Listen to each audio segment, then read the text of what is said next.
Made it. Ha. Okay.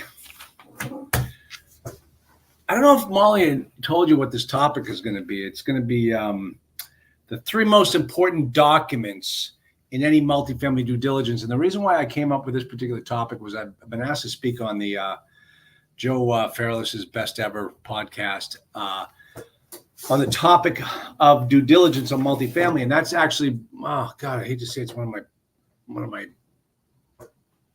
best topics ever, because I actually taught a class years ago, 2-day weekend class on multifamily due diligence. And I walked everybody through the whole thing. And I did it a couple of times. And I said, this is so painfully boring. I can't do it anymore. And so then I went and I recorded the whole thing. And then I sold it as a training thing for like $1,000. It was really good. People still watch it today. I think I had more hair back then, surprisingly so.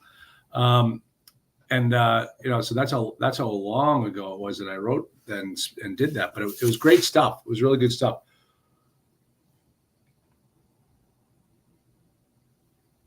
Oh, okay. So what are the 3 things that most important things? Okay.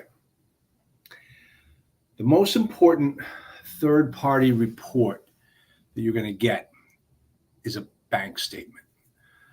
And in our letters of intent, we always include all the documents we want to see during the due diligence. And always in there is 12 months of bank statements. And that is, you cannot get started without those. If the seller crosses them off the list and says, well, I'm not going to give you my bank statements. Dude, we're buying a business. I want to see exactly what your receipts were in this business that you're trying to sell me. I want to see how well you run this company, because what you are going to do with during the due diligence is you are going to recreate the financials. And you're going to go back and through all these sources, put together your own trailing 12 financial statement on this property. And all of that is going to start at the top, which are the bank statements. The bank statements will clearly tell you how much money went into that bank every single month. How much money do we collect? Everything else is a lie or can be a lie. But you can't lie about the bank statements. When the money goes in that bank account, it gets recorded. All right. Now, if they tell you, oh, well, we commingle our bank accounts with other properties that we own. Okay. Let me ask you something. Is this property owned by a unique entity? Oh yeah, it's got its own LLC. Great. Then it's got its own tax ID number and it's got its own tax filings. And if you use a CPA, I want to see what the CPA used to verify the deposits into the bank account, because there's no way a CPA is going to sign off on a tax document that they haven't been able to verify the numbers on. So I wanted to have the same thing that your accountant used to come up with his numbers. I want to see 12 months worth of bank statements. Or the other one that we always get is, I kind of use this property as an ATM machine. And so, you're going to see, if you see my bank statements, you're going to see money coming out for lunches and stuff. I don't care. You know what? You can block out all of those expenses off the bank statements. I just want to see the money going in. That's it. All right. Now, if the person doesn't have an LLC, or they just kind of run it as a privately owned property, then they'll file a Schedule E with the IRS. That's great, because who would ever inflate their income to the IRS? Certainly not a property owner. So you know that the income that shows up in the Schedule E is going to be pretty darn low, and that's the one you want to use to verify the financials, okay? So that's the situation. Now, let me give you one trick. Here's a trick. When you get those bank statements, you go through every single deposit. And I'm going to ask, here's a trick question. I'm going to ask everybody a trick question. Let me get over here to the comments. And anybody, you can answer. I want to see the answers to this next question. Here's a question. If you're looking at the bank deposits and you see a deposit, any deposit, there may be one, there may be more than one, there may be none, but any deposit that ends in 3 zeros, what does that mean? And why is that a red flag? I will wait for your answers in the comments section. There's the question. Why do deposits with 3 zeros represent a red flag? All right. Number 2, the lease files. You know, when you go to do a property inspection, everybody gets out there like, I got to slap on my tool, but I got to go walk. Got my clipboard. I'm going to go through every single unit. Okay, that's fine. Go through every single unit. But the real money is in the manager's filing cabinet. That's what's going to make or break you. So don't get all wrapped up in seeing, oh yeah, go see all the units, absolutely. But make sure you go in there and you look at the lease file. You're going to sit in that office and you're just going to go through every single file because the money is in the filing cabinet. It's not in the units. It's in the filing cabinet. That's where this business begins and ends. Remember, nothing happens in this business until someone signs a lease. Not exactly, Phil. Not exactly. Something happened that caused a 3-0 deposit. And what do you think that something is? All right.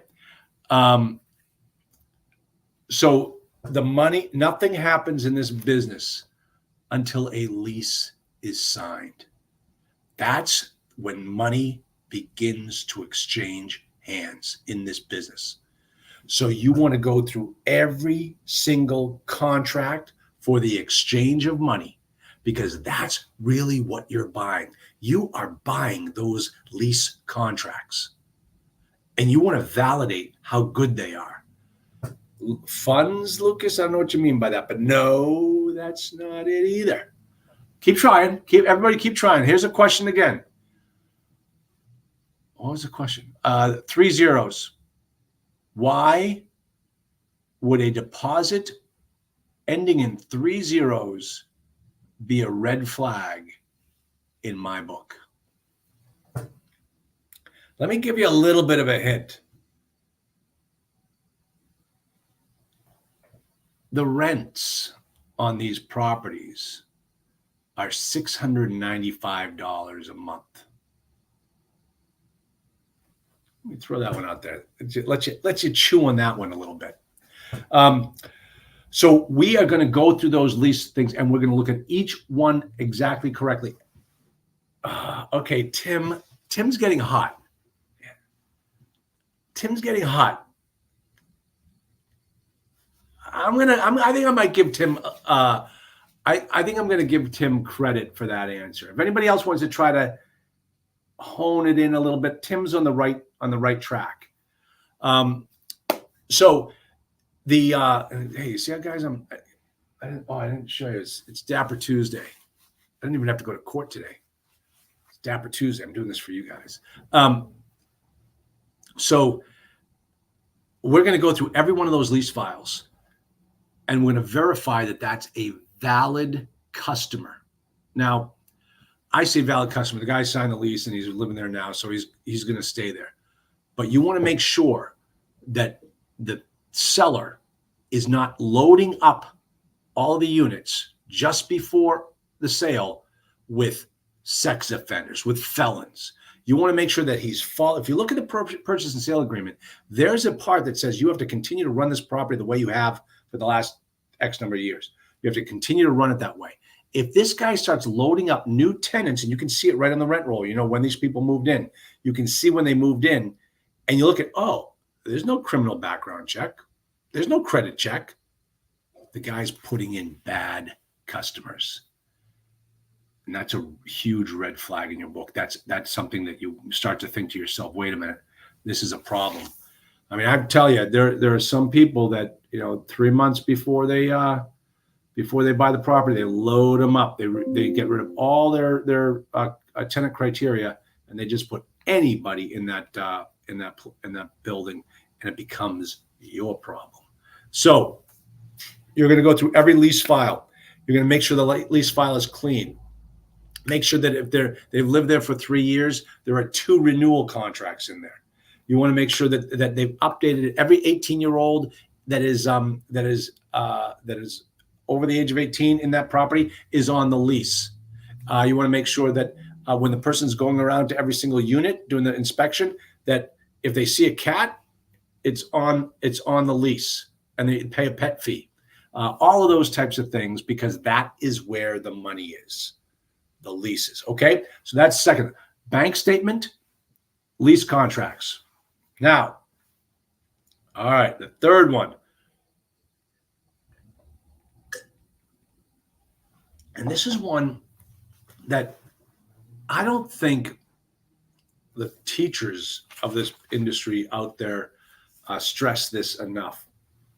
And that is doing secret shopper analysis, or that's what I'm saying. That's a boots on the ground analysis. But more importantly, the market analysis. That is really getting an understanding of what the market's doing out there, because I think some people have really done a huge disservice to their business by not analyze, or to some of the deals that they've looked at, by not analyzing what the market is actually doing. That's a huge problem, because they are telling their investors, oh, this place is great. We get 20% rental increases every year. And then come to find out that no, they're really not doing that. And you're looking in all the wrong places. We have become, in our analysis for acquisitions, so dialed into the market and what the rent comps are. We do you always do your own rent comps. Don't trust what a broker is going to tell you. And let me tell you something, folks. I'm going to type it right in here. I'm going to start promoting this guy's services. So if you see emails from me regarding this, and you get a discount if you sign up using my name, this is what we're using, and it's absolutely cute, fantastic. And I'll tell you the story behind it in a second. MFIA. Okay, so let me make sure that's right. Okay, so this is what's called Hello Data, hellodata.ai. This is what we're using for all our comps. And if you type in the coupon code MFIA, you get a 10% discount, and you get a 7-day free trial. You can try it out. But let me just tell you, this stuff is great. This company is fantastic. Mark Rutson, who I have known for a million years, he started a company called Enodo. And I loved Enodo. Talk about getting great comp information. It was fantastic. It was so good that when he started it out in Chicago, and he hired 2 guys from Northwestern, one guy from Northwestern, one guy from University of Chicago, to start helping him build this company. Before those guys had even graduated, they sold the company to Walker and Dunlop, because Walker and Dunlop loved the services so much. So all of a sudden, these kids, I'm not even out of college, and they just made a ton of dough. And now they went off and said, hey, we're creating this new program called hellodata.ai. And this is the next cutting edge version of market analysis. So go check it out. If they ask you for your credit card, put in my coupon code, you get 10% off. But it's a great service for determining market analysis. But that's the other thing that most important during the due diligence period, because if you're wrong, it'll take you years to make up for that mistake between the property and your investors. So definitely make sure that you check out Hello Data. Okay, now let me get back to the answer to this question. I liked Tim's answer. I'm going to put it right up here. They had to cover losses. I love the way that Tim's probably driving in his car. That's probably what he's got. Look at Tim. He's got his Top Gun gear on in that picture. Attaboy. Okay. So the thing is that when you see a 3-digit zeros at the end of any deposit, that is a red flag for an owner contribution. And what it means is the property was short on cash and they needed an owner transfusion, and it comes in the form of a number divisible by 1,000. How much you need to put in? I put in 10,000. That shows up as 10,000. That's not going to be income to the property. That's going to be an owner contribution. And so make sure you don't include that in your numbers for the deposit that particular month. And when you see that, the next thing you're going to ask is why? Why? What happened? Why did you have to contribute money? Why isn't the property performing on its own? Those are the types of things you look for when you look at those bank statements. So that is it, folks. Let me tell you what we have going on. I got a webinar again this Saturday, 1 p.m. It's going to be more of the same that I had the other day. I'm honing my presentation. I just had my first student come through. We did an analysis for them to help them build their multifamily investing business.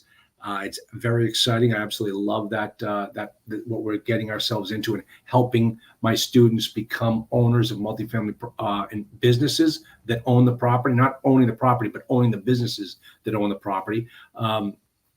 There's Molly with the registration for it. Thank you, Molly.